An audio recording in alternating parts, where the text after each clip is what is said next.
la vérité?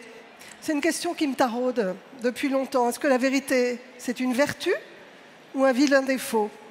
Qu'est-ce qui rapporte le plus, la vérité ou le mensonge? Aujourd'hui, par exemple, il me semble que vérité et politique ne font pas toujours bon ménage.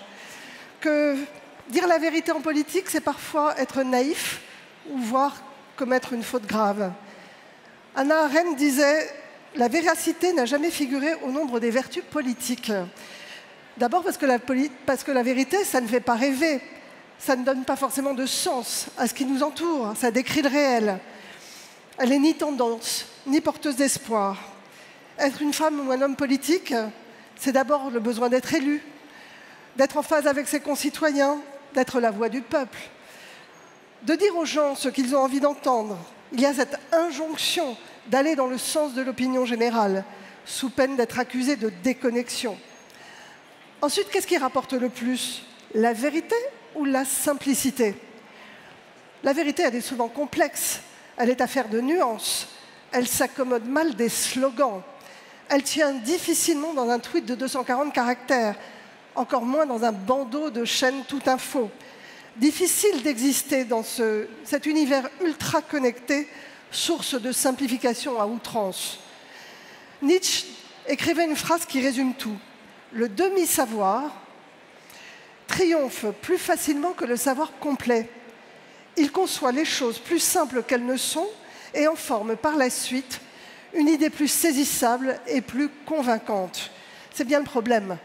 La vérité est trop compliquée pour être convaincante. Autre écueil fréquent, la vérité individuelle ne fait pas une réalité collective. À chacun sa vérité, dit le proverbe. Pas faux. À chacun son vécu, en tout cas. Le monde actuel privilégie l'expérience individuelle. Les médias se nourrissent de micro-trottoirs. Le vécu intime de chacun, son récit de vie, prime sur le commun. Et la somme de ces expériences collectives ne fait ni un socle de faits partagés, ni société. Et puis, est-ce qu'on a vraiment envie d'entendre la vérité? Il faut admettre que la vérité n'est pas toujours facile à entendre. Beaucoup de choses ne sont pas plaisantes à savoir, parce que nous n'avons pas le pouvoir d'agir, parce que c'est anxiogène. Le déni devient alors une arme redoutable. Le déni, c'est le premier rempart contre le réel qui dérange.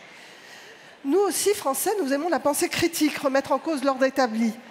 Croyez ceux qui cherchent la vérité, doutez de ceux qui la trouvent, disait Gide. Avant de prétendre détenir la vérité, laissons une place au doute. D'ailleurs, la temporalité de l'émergence de la vérité est celle de la construction de la connaissance. La vérité ne se découvre pas en un jour. Un récit véridique se construit pas à pas dans le temps.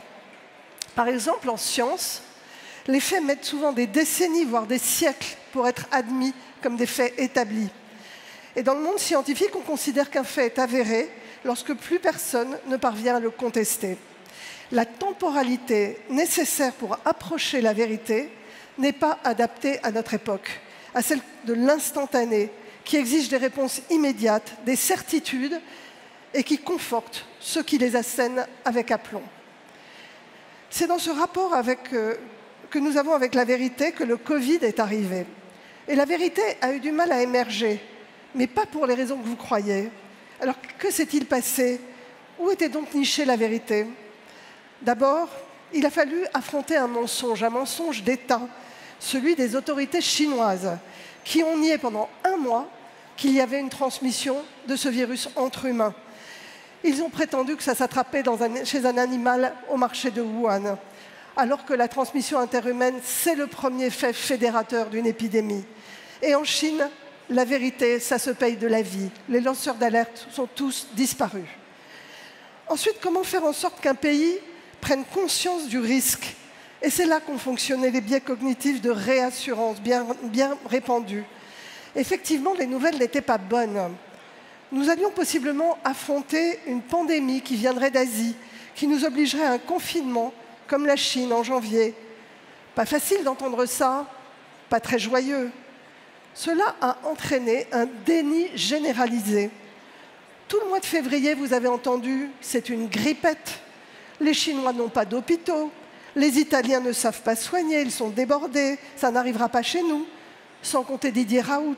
Il y aura plus de morts en trottinette que de morts par coronavirus. Ensuite, comment communiquer sur un océan d'incertitude? La complexité ne passe pas le mur de son. Ensuite, comme en médecine d'ailleurs, les gens n'entendent que ce qu'ils ont envie d'entendre. Un exemple, ma première conférence de presse le 21 janvier 2021, où j'ai dit « le risque d'importation est faible, mais ne peut être exclu en raison des multiples lignes directes entre Wuhan et la Chine ». Et sur les bandeaux de télévision, le soir même, le risque d'importation est faible, point. Vous voyez que la complexité et l'incertitude, ça ne passe pas la barre des médias. Impossible de communiquer. Autre particularité du Covid, la temporalité de la connaissance. Un nouveau virus, inconnu, dont on découvre jour après jour le mode de transmission,